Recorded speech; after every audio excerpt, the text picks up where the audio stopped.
Oke,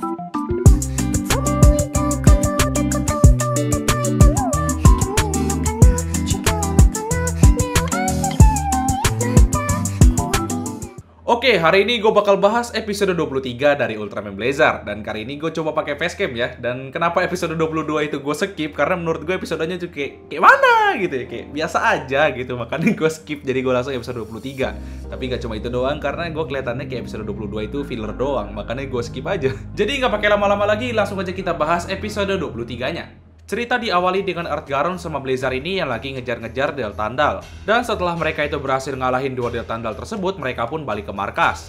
Dan kata Teruaki, Del Tandal itu bulan ini udah muncul sebanyak 5 kali.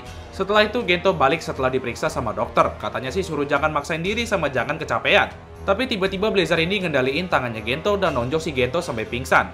Pas diperiksa sama dokter, katanya Gento ini mengalami penipisan otot dan tulang. Setelah diperiksa dokter, Gento pun balik dan nyari Blazar Stone yang jatuh tadi.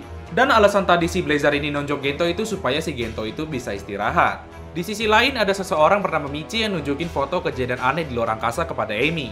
Yang dimana di foto tersebut itu ada semacam distorsi di luar angkasa. Dan distorsi ini juga berada di jalur yang sama yang dilewati Bazanga dan Gebalga. Lalu tim Scart ini meneliti hal tersebut dan katanya mungkin aja ini tuh gelombang ketiga setelah Bazanga dan Gebalga. Dan tiba-tiba ada peringatan kemunculan Taganular di Amerika, dan Taganular juga ini muncul di Jepang.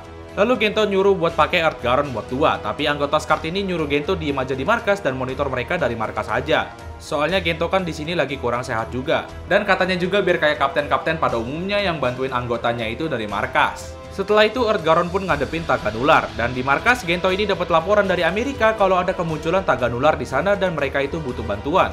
Setelah dapat laporan tersebut, Gento pun nyerahin tugasnya ke Teruaki dan Gento pun berubah jadi Ultraman Blazar dan langsung OTW ke Amerika. Dan secara nggak langsung si Nini tuh bisa ngebantah kalau Ultraman itu nggak cuma ngelindungin Jepang doang. Lalu Amy dapat telepon dari Michi kalau dia itu nemuin hal baru lagi. Kalau sinar waktu pertarungan lawan Taganular itu ngenain Gebalga sebelum Gebalga itu nyampe bumi. Dan di Amerika Blazar ini lagi sibuk ngadepin Taganular dan Earthgarden juga sama lagi sibuk ngadepin Taganular di Jepang. Lalu Amy ini berspekulasi kalau kemunculan Taganular ini mereka itu mau menargetkan distorsi yang ada di luar angkasa itu. Jadi kayak insting kaiju bumi lah, kalau ada serangan dari luar atau ada bahaya dari luar mereka itu bakal nyerang, begitu. Dan GGF ini mau nyerang Taganular, tapi tim Scart ini malah ngelindungin Taganular dari serangan GGF. Dan Amy juga ini ngasih tahu ke Blazar buat ngebiarin aja si Taganular.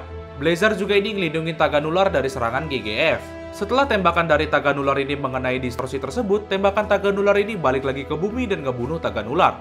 Dan distorsi tersebut pecah dan keluarlah kaiju Valaron.